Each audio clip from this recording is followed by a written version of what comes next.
do you know how many of us there are, or there should be? No, I'm afraid I don't. Maybe we wait a couple of minutes or seconds. Yeah, let's give people time to be teletransported. Well, I'm here, Mike Parr. There we go. I can declare there is one person here. It's good. We'll do a virtual tour de table in a moment, but let's see if there's someone else coming in.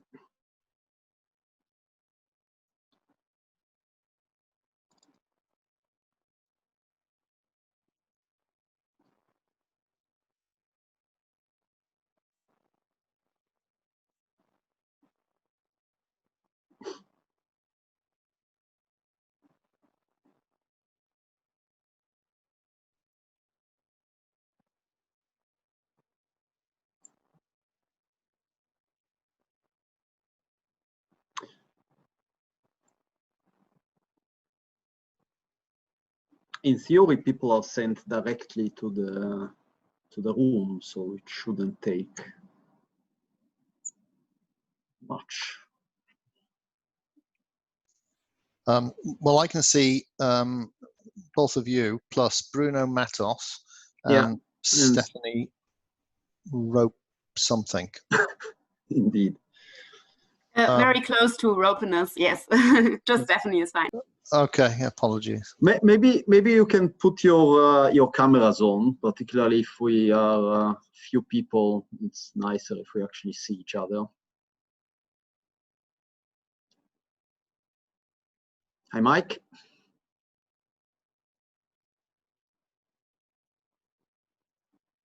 Hello, Bruno. Hi there.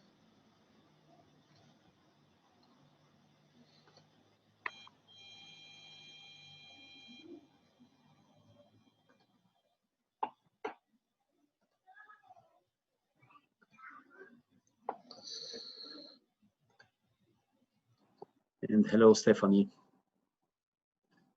Hello. Okay, let's start. So maybe we can start with telling each other a little bit who we are. Hi, Bram. Welcome. Hi. Sorry, was in the wrong group. It's okay.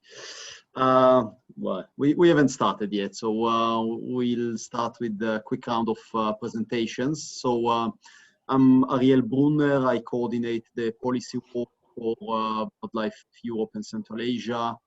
We are a federation of national grassroots independent NGOs that work on conservation of birds and biodiversity in general. Of course, our interest in offshore energy in general, offshore wind in particular, is twofold. On the one hand, because climate change is an existential threat for global biodiversity, including humans, but also because building infrastructures in the sea can have very serious ecosystem impacts, anything from disturbing marine habitats to the risk of collisions with seabirds. So we have been working for many years, first on land and now also at sea, at trying to understand how we can reconcile those two needs that are not always very, very easy to reconcile, let's put it that way.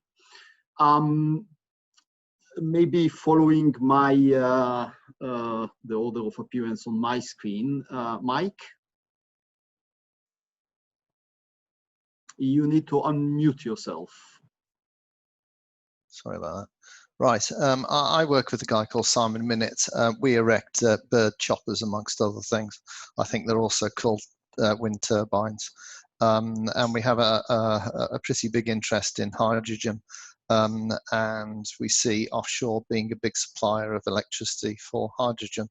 And well, there's a couple of other things which I won't bore you with, but one comment, I noticed the Agora Energiewende report on spatial planning for offshore wind in Germany, and that seemed to have a couple of assumptions which I wonder were completely correct in terms of eco impacts and things like that. So this is the reason why I thought I'd join. There we go. I will unmute. I will mute. We'll talk about it in a moment. The next one is Bram, and maybe you can in one go both present yourself and do your little publicity spot that I know you have a good report that has come online, and you wanted to advertise it. Yeah. No, thank you very much, Ariel. I'm indeed Bram Kleijs at RAP, the Regulatory Assistance Project. We're an NGO based in Brussels, but also the US and China and India, working for the energy transition from mostly the regulatory and energy markets angle. And indeed, it's a very timely workshop because we just published today a new report on ways to ensure better collaboration and a cost-efficient future for offshore wind.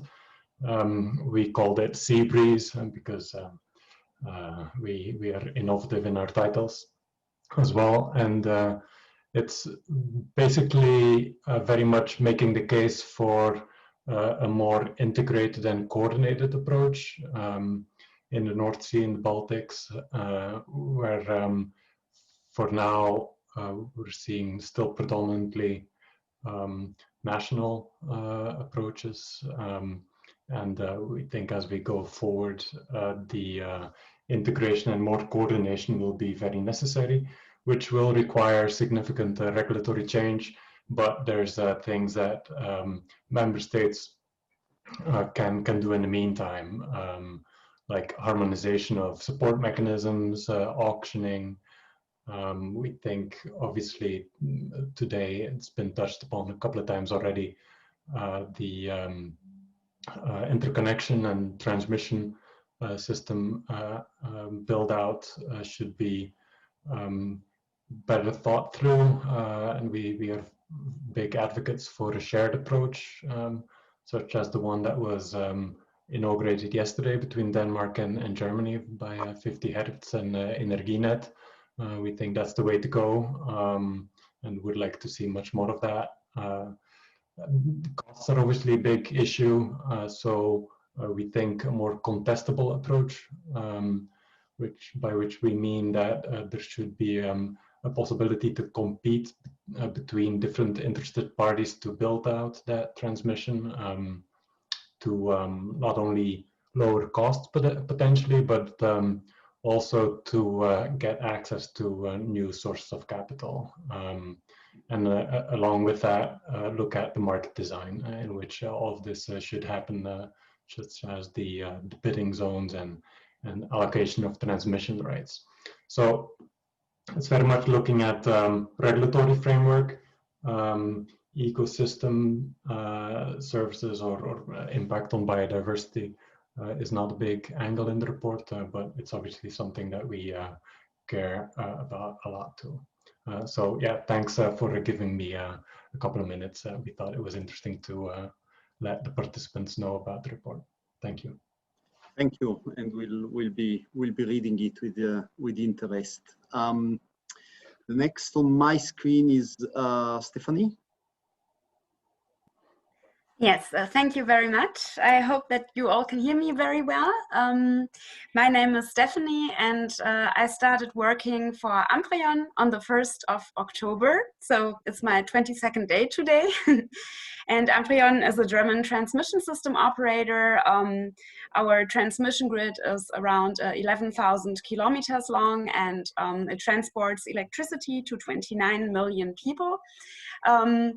And what is really important is, of course, when we integrate offshore wind energy, on the one hand, there is a lot of offshore in the north and in the Baltic Sea, but we also do need grid reinforcement and grid expansion within the countries. That is also very important to transport the electricity, the clean energy that we actually get from offshore wind. And I'm very happy to attend the session today and to gain some insights also across borders. Thank you. Thank you. The next in order of appearance is Bruno. Good afternoon, everybody. I'm Bruno from EDP, Energies of Portugal. I work in the regulatory department, not in EDP renewables.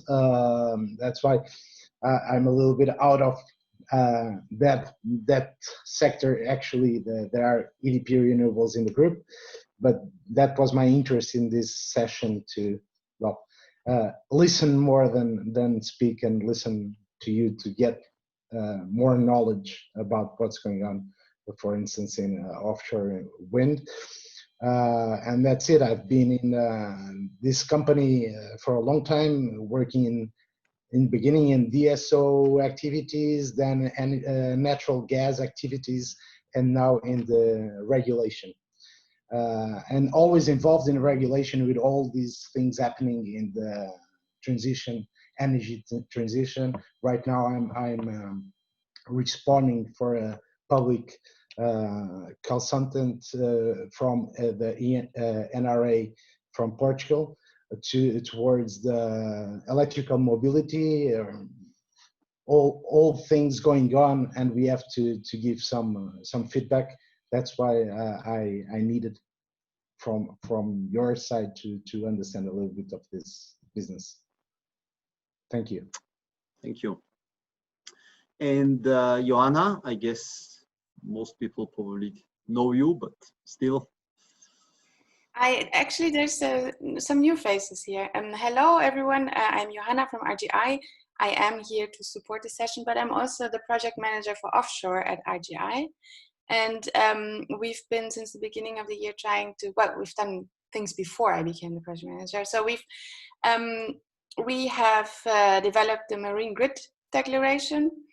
I'm not sure if we talked about it today already, because I was only able to join now. But many different organizations, mainly TSOs and NGOs, signed this. And since the beginning of the year, we've been trying to establish a coalition between NGOs, TSOs and wind developers to plan collaboratively so that offshore wind can be planned in a way that goes across borders, across sectors, and through this protect the environment as much as possible. Okay, so let's get going. So the first question that I would like to put on the table is, in a sense, is the kind of fundamental one, which is how can we not only reconcile, but actually aggressively take forward at the same time a huge upscale in marine energy production, particularly offshore wind production, and the restoration of biodiversity at sea. When we look at pretty much all the seas that surround Europe, but probably the North Sea is where the issue is most obvious and dramatic. We have on the one side a marine ecosystem that is completely devastated by, at this point, centuries of overfishing and destructive fishing activities and pollution, and with all sorts of impacts from plastics and shipping and coastal development and you name it. And now we are bringing in a huge new wave of industrial development into this already fairly kind of crowded and heavily impacted space. So that's if we look at it from the biodiversity point of view, we know that we need to start setting aside substantial parts of the sea to allow them to recover And at the moment, we have still not designated all the protected areas that we need to designate, and most of the protected areas we have are completely meaningless paper parks.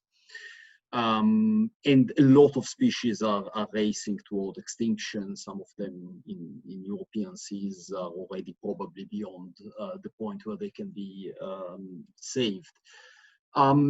So we have a very dramatic situation and very little time to invert this and to really start rebuilding the ecosystem resilience, also because meanwhile we have climate change and also ocean acidification and invasive species and a whole series of new problems coming in. So that's one part of the equation. The other part of the equation is that, as we've heard this morning, offshore energy is one of the most readily available, easily deployable, and at this point cheapest sources of clean energy that we can tap into in order to decarbonize our economy. We've heard the kid from Fridays for Future this morning. I mean, even what is considered extremely radical in the political sphere at the moment is way too little, way too late if you look at the kind of scientific evidence on what is happening on climate change. So we need to build a lot of new capacity and new transmission and new storage in a very, very short time. And clearly there is a conundrum there. We have our own opinions about it, but would be very, very interested in your thoughts. So who wants to come in?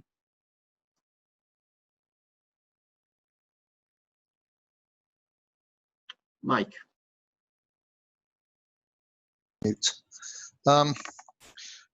What I've been following offshore wind, and indeed I'm an investor in offshore wind for probably about 8, 9, 10 years.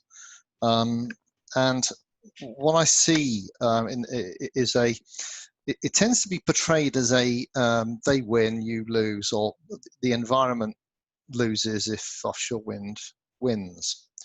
But I've come to the conclusion that it does not have to be that way. And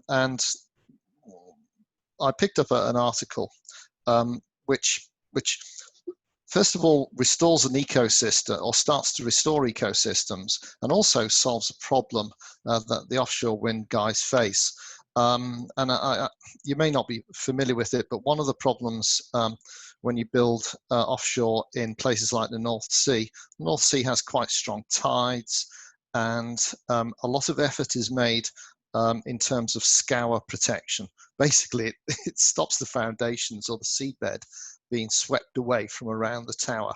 It's a real problem, and somewhere in this machine I've got a most fantastic picture of an offshore farm on a very clear day with the tide going out, and you can see all the sediment streaming away from the tide bases. So Van Oord, who you may or may not have heard of, has a project going on a wind farm called Borssele 5. And the project is called Eco Scour, and the intention is to use oysters. They're going to use oysters to reduce scour. And one of the nice things is, of course, that generally speaking, you can't go trawling the seabed where offshore wind farms are. I mean, you can go fishing with lines and stuff like that, but trawling is forbidden. And that's an opportunity to restore the shellfish. You know, that's one of the things that really you're talking about. And when you think about the North Sea, you tend to think of quite a cloudy sea. You know, it's not very clear. I would encourage you to go to a place called Tolen. So in the Netherlands, they grow loads of mussels, and there's massive oyster beds. And there is a tidal section. It's a huge inland tidal area with mudflats and things like that. The Belgians like to go diving there. They go training for diving because the water is amazingly clear. And the reason it's amazingly clear is almost the whole seabed is just one vast shellfish sort of something. And I guess there's fish there. So I see offshore wind potentially as a win-win situation. There you go. That's my starter for 10. That's a hopeful message. We'll get back to it. There's quite a lot to be said about it, but maybe we can do a kind of first round. Who else wants to jump in?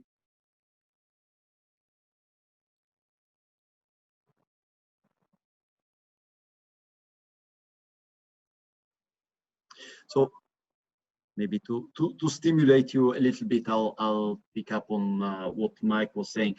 I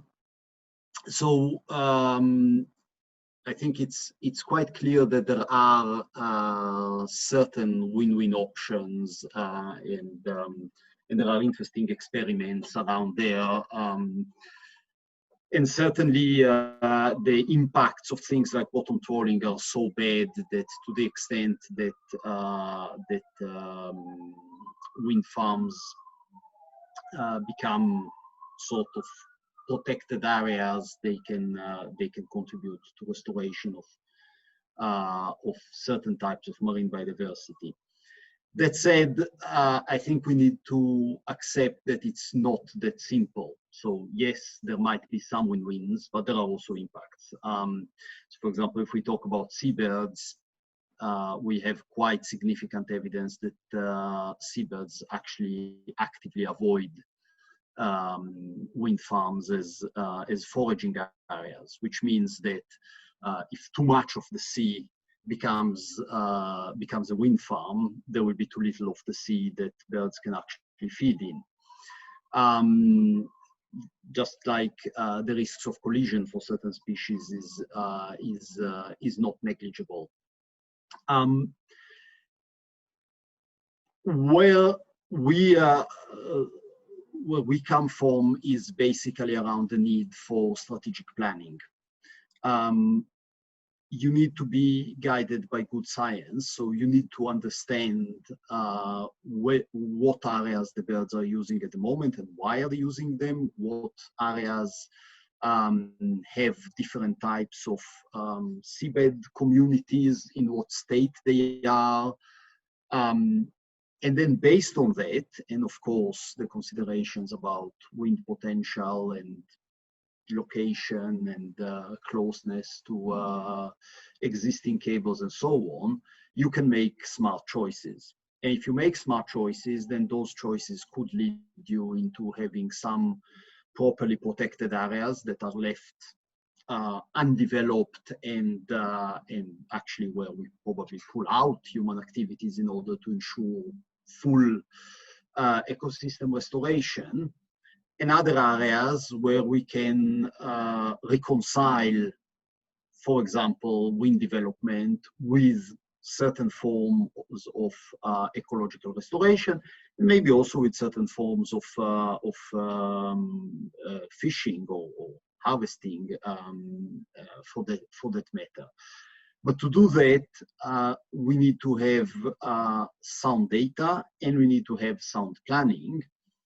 And we need the planning to be done ideally at a sea level basin, because the higher you go and the more options you have of doing things in the right way. Once you have secured your concession on a specific block, there's a lot less than that you can play with. So that's a bit kind of sort of philosophically where we come to it. Bram. Yeah. So I'm a bit going out on a limb here because it's not my specialty, but I wanted to share some of the experience that I think illustrates quite well what you just said, Ariel, from Belgium. Notably from the most recent second offshore wind zone that was assigned in the Belgian waters. which is not being developed yet. So in that sense, it's I think a good example of planning. We're developing and finishing up the first zone, which is going to have about 2 gigawatts. And the idea is to have a second zone more to the French border with another 2 gigawatts. And the reason it's interesting in this context is that there is, of course, I mean, Belgium is small, our offshore area is also small, and there's very high demand. At the same time, 30% of the offshore waters of Belgium are designated nature protection areas, habitat areas. So inevitably, there was a conflict between the nature designation of the area that was under research and the idea to want to do offshore wind development there. And so, as part of the marine spatial planning exercise, the NGOs, of which BirdLife's Belgian partners were part, but also Greenpeace and let's say the more climate-oriented NGOs, if I can characterize it that way, came together and really thought through how this could be turned into a win-win situation, both for nature and for offshore wind development. And after, I mean, I wasn't part of it, but from what I understand, very thorough and long and not always easy discussions came to a supportive position to the designation of the second zone, in which they now see an opportunity to reinforce, first of all, the seabed, but also maybe the shore, the beach and the dunes, which are very under a lot of pressure in Belgium, as you can imagine. And so I think working carefully, there are opportunities. And if you start from a position where you want to try to make it work, I think it's possible. I mean, the project in Belgium is called 4C, number 4C. If you want to look into it more, but I think it's an interesting example that we could follow in other areas as well, I think. Jana. That's a really nice example. I also want to say that there are some very great examples in the Netherlands where they reached the North Sea Agreement, because it's not only a conflict between environment and offshore wind, but there are so many different interests involved. So it's a very complex exercise. Now, I do want to say that what Ariel said, we have to plan at a sea basin level. This is crucial because nature doesn't stop at national borders. So like these are really good examples, but they're done for really small spaces, and they might even say, like, I'm always looking from a grid connection perspective. And if you have one wind farm here, even though it's been like it's well cited and together with many NGOs, and then you have one in the next country, right, like could be 30 kilometers away, but both of them have a grid connection through sensitive habitats. So if we don't plan this together, I mean, it is crucial that we plan it together to like reduce the impact and to make it as smart as possible. Yes, that's certainly something that we are very keen on, because as much as, of course, as Bram was saying, you know, our partners have been deeply involved in the discussions in Belgium and also in the Netherlands. You know, taking a tiny corner of the North Sea, like the Belgian one, and planning it as a kind of self-contained unit is a bit, you know, ecological nonsense. I mean, it's obviously a lot better than just building things at random without planning, which is, you know, what in the past sometimes happened. But it's certainly heavily suboptimal because animals and sea currents and sediments and all the rest move across those invisible lines. So while up to a point onshore, you know, you can have a kind of localized logic at national or even regional level, it has its limits also on land, but you know, it can kind of work. At sea, you really have a much more compelling case for going at a higher level and planning things more holistically. Bruno, you haven't come in yet. Well, I've told you that I would like to listen more than speak, but I can give some input for, at least from my point of view. We are living interesting times. It's this, that there is the pandemic, which will result in a second economic and financial crisis. It's the second one. So we have this pandemic, we have financial crisis, we have all this pressure to become greener and solve all these environmental problems. So there are a lot of different goals and try to do all this energy transition in a sustainable way and with low costs. I listen a lot with low costs. I believe we should say lower than the alternatives because there will be costs. One thing I noticed, I don't know if it's just in Portugal, there's a huge pressure. Of course, by this, I was telling you the crisis that people are facing. So a big pressure to all of these investments and investments in all new technologies, not mature technologies. The learning curve, it's just in the beginning. So there are costs, economies of scale, many times they're not there yet. For instance, hydrogen, a lot of things that we have to come up with new ideas. And I believe it's all the things that not just one technology, the other, all has to come part of this. But again, I don't know if this is going to be cheap. Like I've listened today, like the solar auctions that occurred in Portugal, low prices, very low prices, but all these investments needed, all this equilibrium, it's very difficult, and it's a very interesting time to see how we can manage.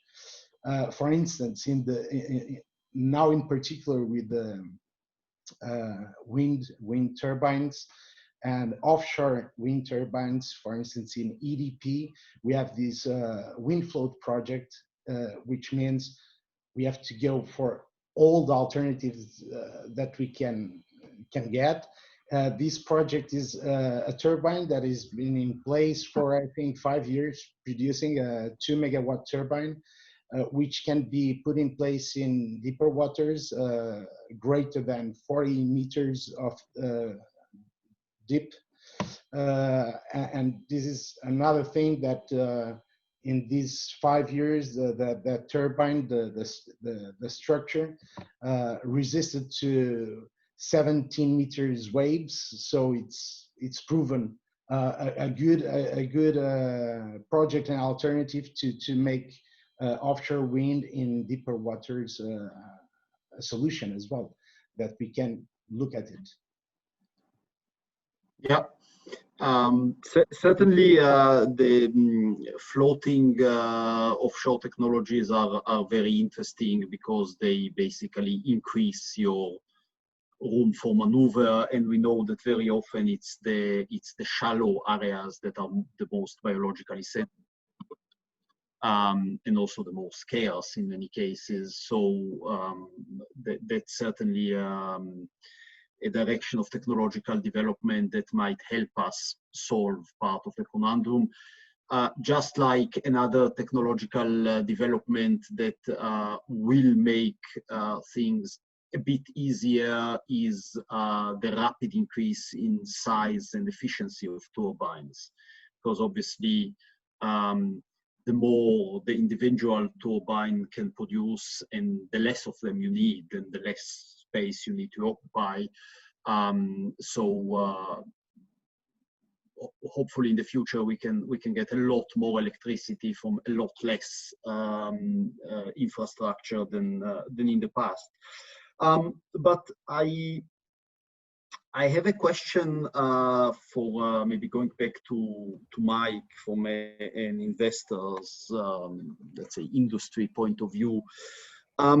In most of, at least my environmental work,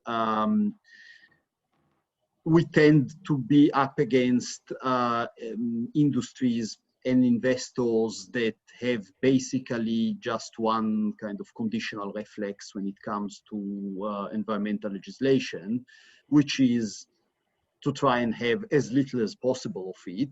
And once it's there, to try and get around it and avoid it being implemented and at least slow down the implementation as much as possible.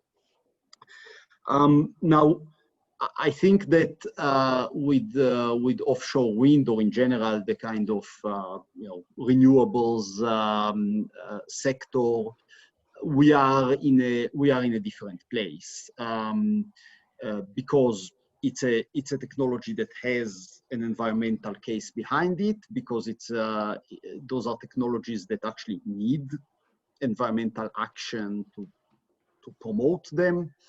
And hopefully we can be in a different place there. So the question is, I have two questions essentially. One is, how likely do you think is that we could see the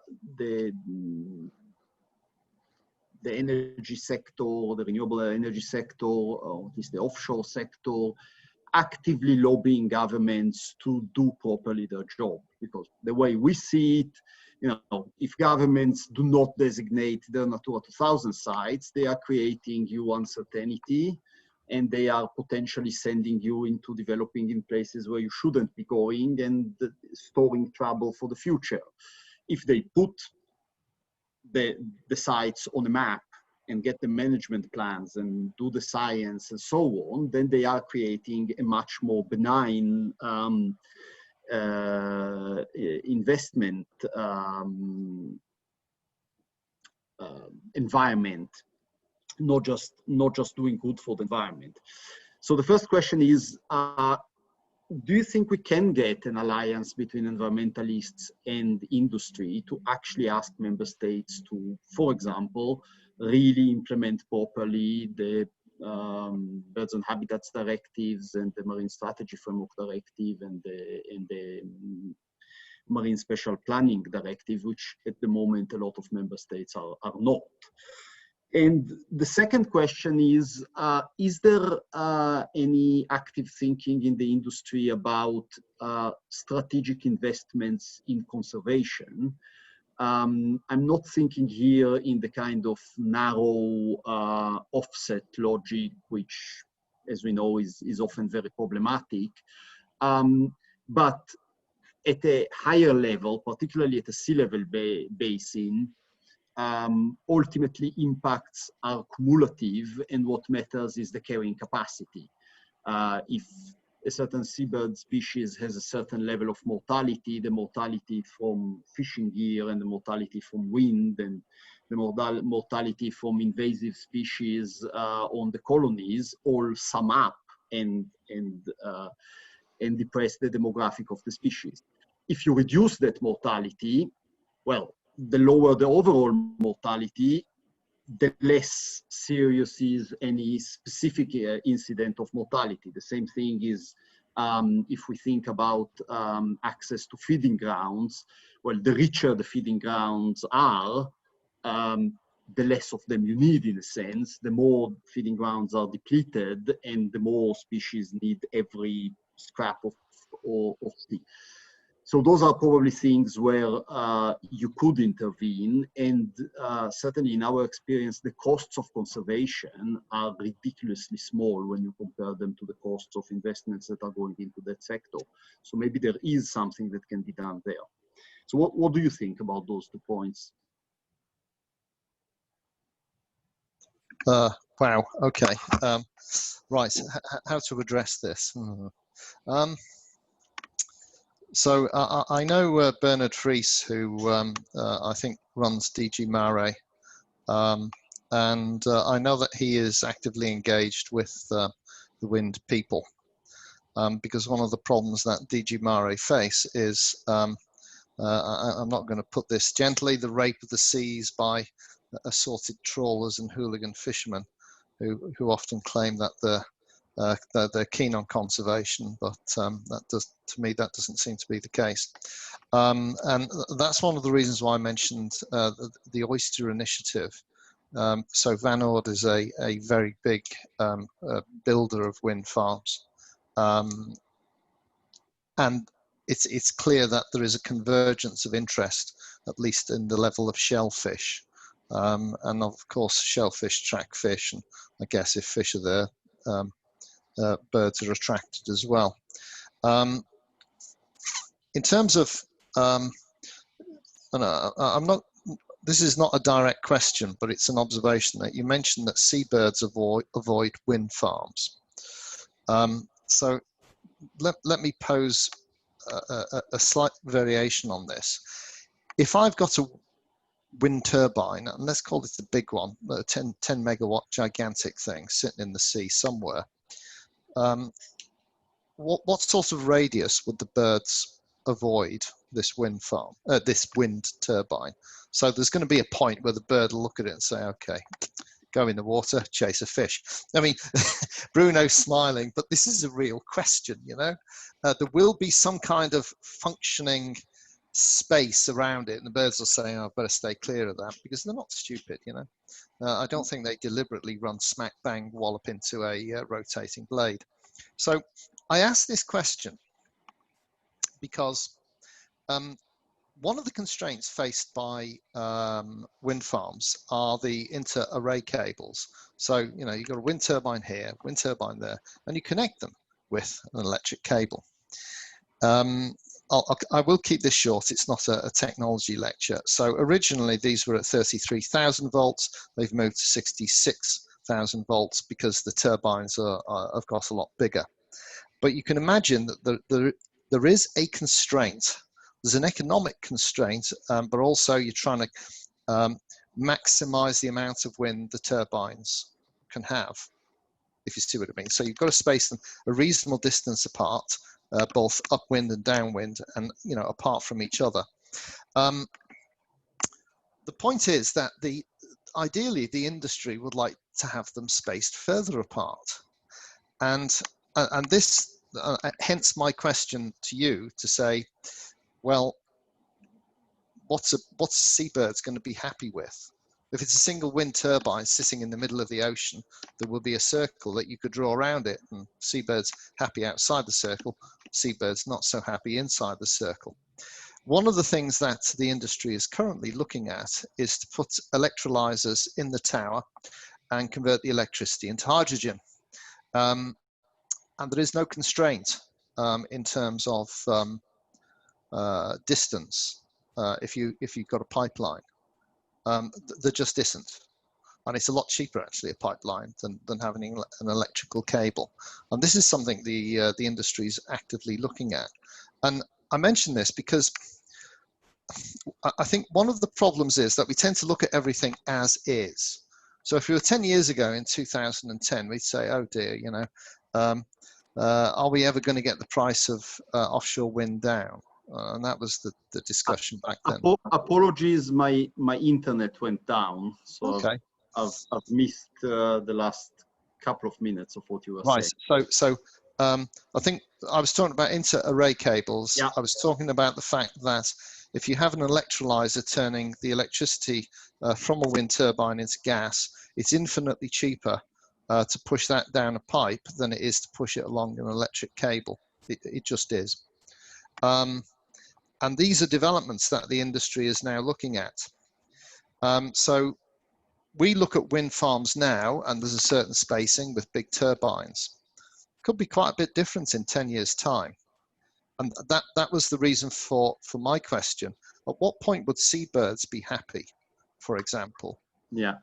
So the answer to that, unfortunately, is not simple, because it depends on the species. And it depends on the type of food they are chasing, basically. You have species that kind of sit on the water and dive from the water, and you have species that fish by plunging from the sky, like gannets and so on. And each of those species would have its own different behaviors. Now, we are starting to have some science on the reaction of individual behaviors to turbines. We need more, but basically the kind of strategic planning that we need is an exercise where you put together the interaction of the bird with the wind farm. So is it a bird that would just fly into it and get hit, or is it a bird that would see it and stay away? And then indeed, at what distance would it stay away? And also, would it stay away from the individual turbine, or would it perceive the whole field as a block and stay away from the whole area? So that's one element of the equation. The second element of the equation is when are the birds actually using the place? Because some birds would use it in the summer when they fly in from the colonies, and some would use it in the winter when they come down from the Arctic and winter in the North Sea, and some would only be going through certain places, like along the Belgian coast in a certain season when they are migrating. And also, obviously, particularly for the collision risk, there is a question of the height at which they fly. So if you have sheer waters that fly on the top of the wave, they are not going to crash into blades that rotate tens of meters above the levels where they are flying. And then you need to know where the birds are congregating. So once you know that you are getting in that area a lot of divers rather than gannets, and that you get them during the day rather than during the night, and in the winter rather than in the summer, then you can evaluate what is the level of risk and feed that into your thinking about the location, obviously, but also about the design. So is it better to kind of cluster the generators together so that you get a relatively small block that the birds avoid, or is it better to space them so that you can still use the areas between them? And that's what we hope to achieve with the kind of sensitivity analysis studies that we are promoting, and we have some that are already ongoing, and some that we have been putting funding applications out for. But ideally, you get this kind of sensitivity study done properly, and then you match it with the industry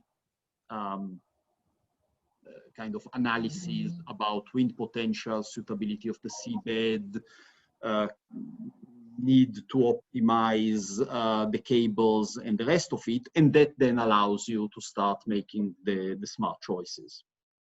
So that's what we need to do, and obviously this would change with the technology. But I think the good thing is that the basic planning and the basic analysis we do today will give us a solid base for the development for the coming 30 years.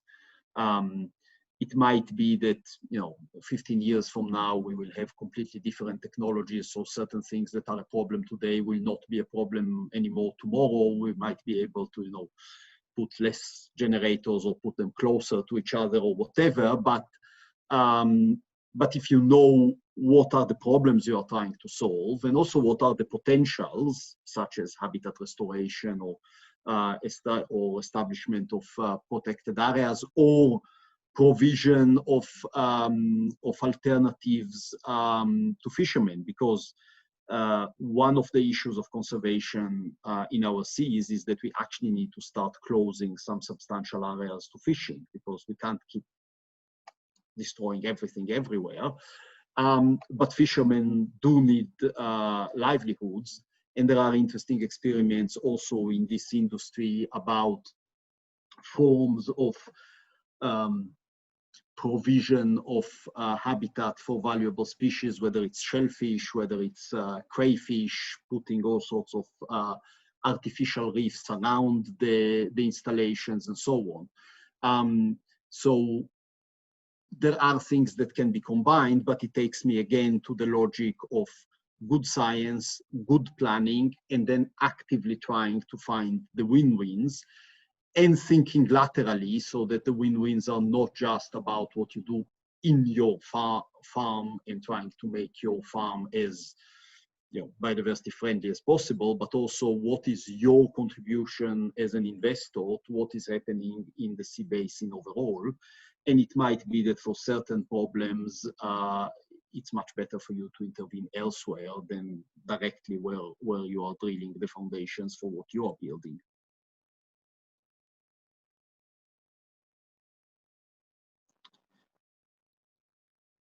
I will just react by saying yes, and perhaps give somebody else a chance to speak.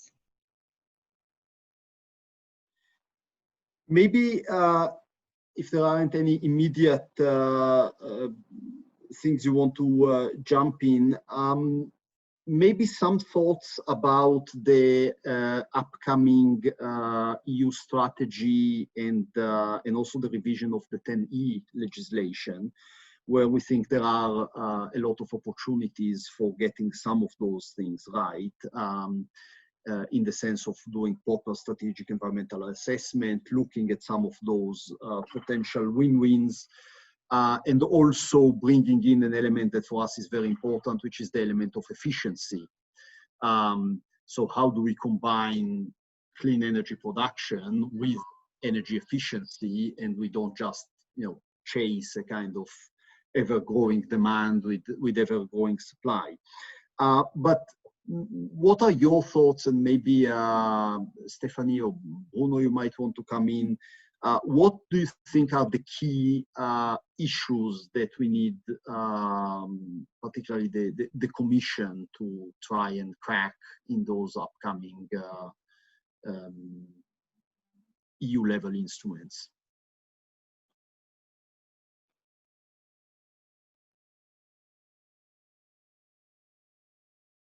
Bruno, any thoughts? Well, very few thoughts. I don't know about efficiency.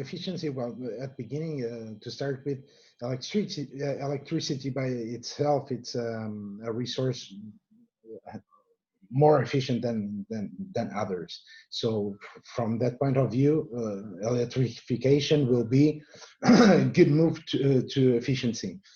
On the other hand, efficiency will well, what is being discussed, the efficiency of the buildings, the way you use the way we use energy.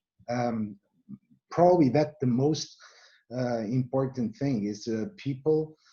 Now we have different opportunities, self-consumption, electric mobility, but the way we use energy should be, I don't know, more transparent, or give some transparency, or give some information to the majority of the public, which is not discussing this every day, or is not so sensitive to these questions, because people say, okay, electricity, if I use electricity instead of natural gas probably reduce my costs, or the way I use it by self-consumption or not. Taxation will be a very important issue as well to determine this shift from the consumer, because consumers, as I've told before, people like green, going and defending the environment, but then at the end of the day, people will have to pay their bills at the end of the month, and if electricity is very good, and is produced with renewable energy, but that renewable energy, it's more expensive by the end of the day.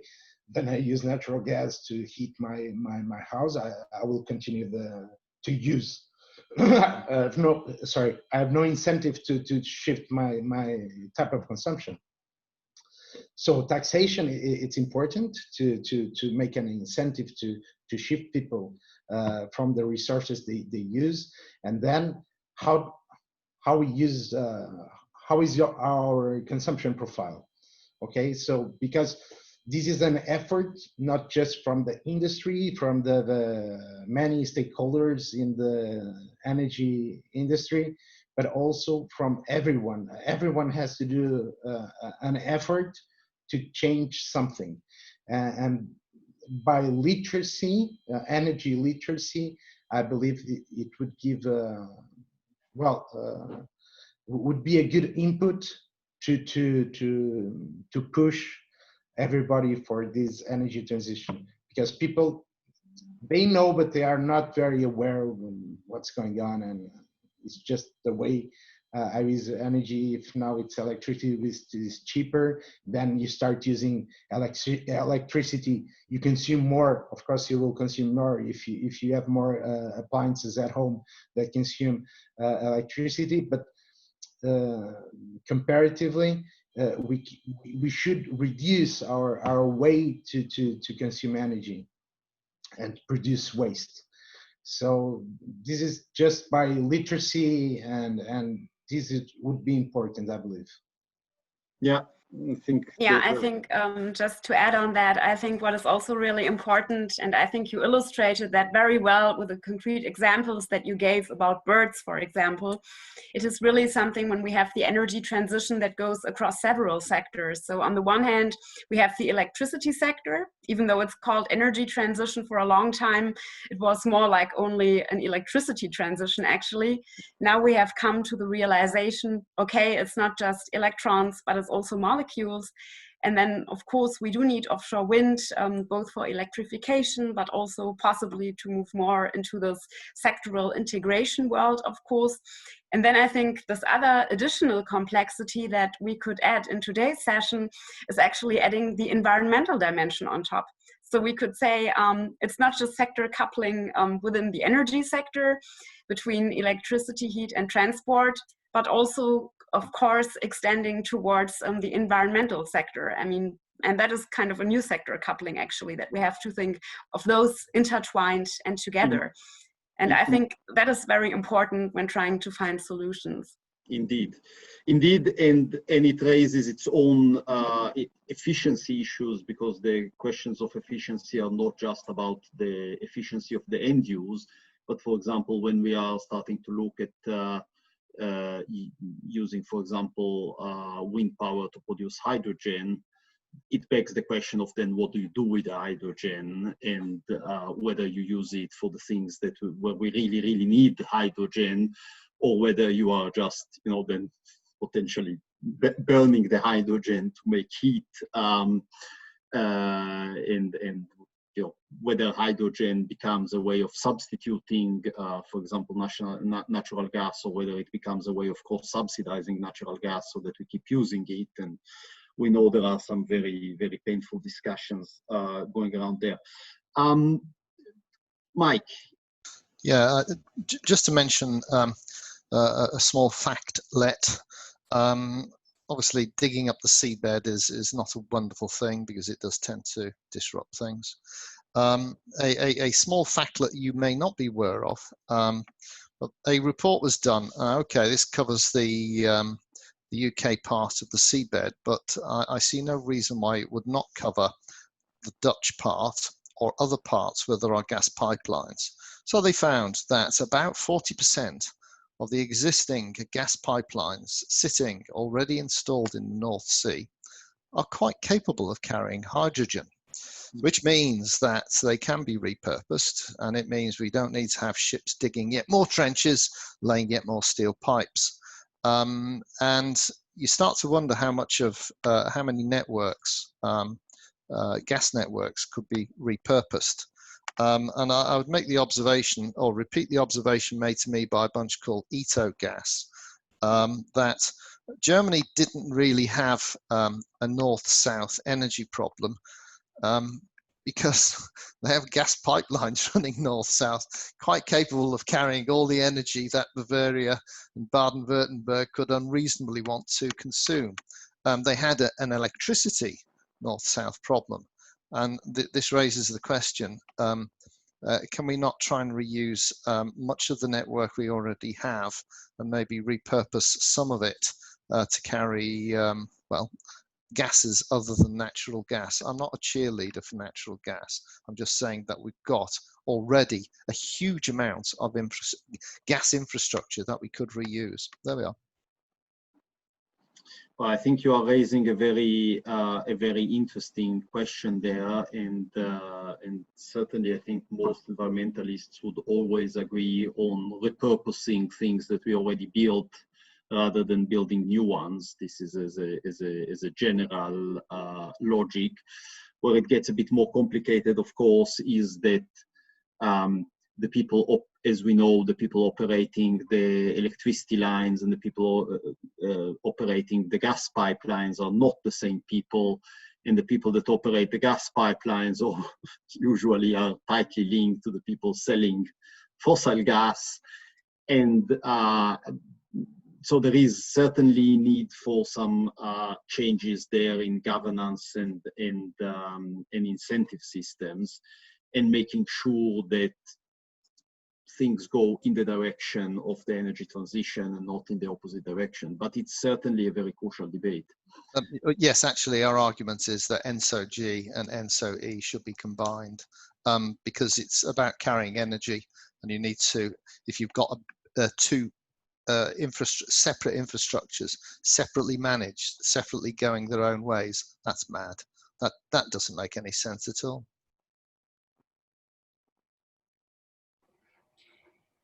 And just to add on, oh, sorry. Go ahead. And just to add on that, I think another important question that we also need to ask when we think about different sectors and how to combine them is actually the question of the time frame, because there may be some problems or some challenges, I rather like to say, that we are encountering right now. But when we plan more across sectors and take different factors into account, is of course the question, what are we facing today? What are we facing tomorrow? And I think what we also touched upon earlier, what could be some innovative solutions that might help. So there can always be something where there is a big breakthrough, so to say, that might really change a lot. But the question is also, what are some robust, no regret options? And what are maybe some other factors that may actually change some of the scenarios that we have been envisaging so far? Absolutely. Maybe, Brian, before we run out of time, I mean, you've been doing a lot of thinking about governance and about getting authorities to work with each other across borders. So I would be interested in your thinking about what do you see as the kind of main levers for unblocking this kind of cooperation that we need. Both the transboundary cooperation, so getting you know, the Germans, the Dutch, the Belgians, and so on to work together to get this thing done properly at a sea basin level, but also the cooperation within member states between authorities, because very often getting energy ministries to pay attention to what their environment ministries say is as difficult, if not more difficult, than getting an energy ministry to talk to an energy ministry of a different country. So where do you see the kind of the keys for unlocking this? Yeah, it's a great question, and I wish that I or we had clear or like silver bullet solutions to it. It's not a new issue, and I think we've all been struggling with it a bit. I think there's several areas where we can make forward movement in the short term, and I think it goes back to your question on the 10E revision and the next steps for the European Commission with its offshore wind strategy. I think if we could work, I think ideally what we want to achieve is really a collaboration between the coastal countries around the North Sea, the Baltics, the Mediterranean, Black Sea, where offshore wind is going to be developed.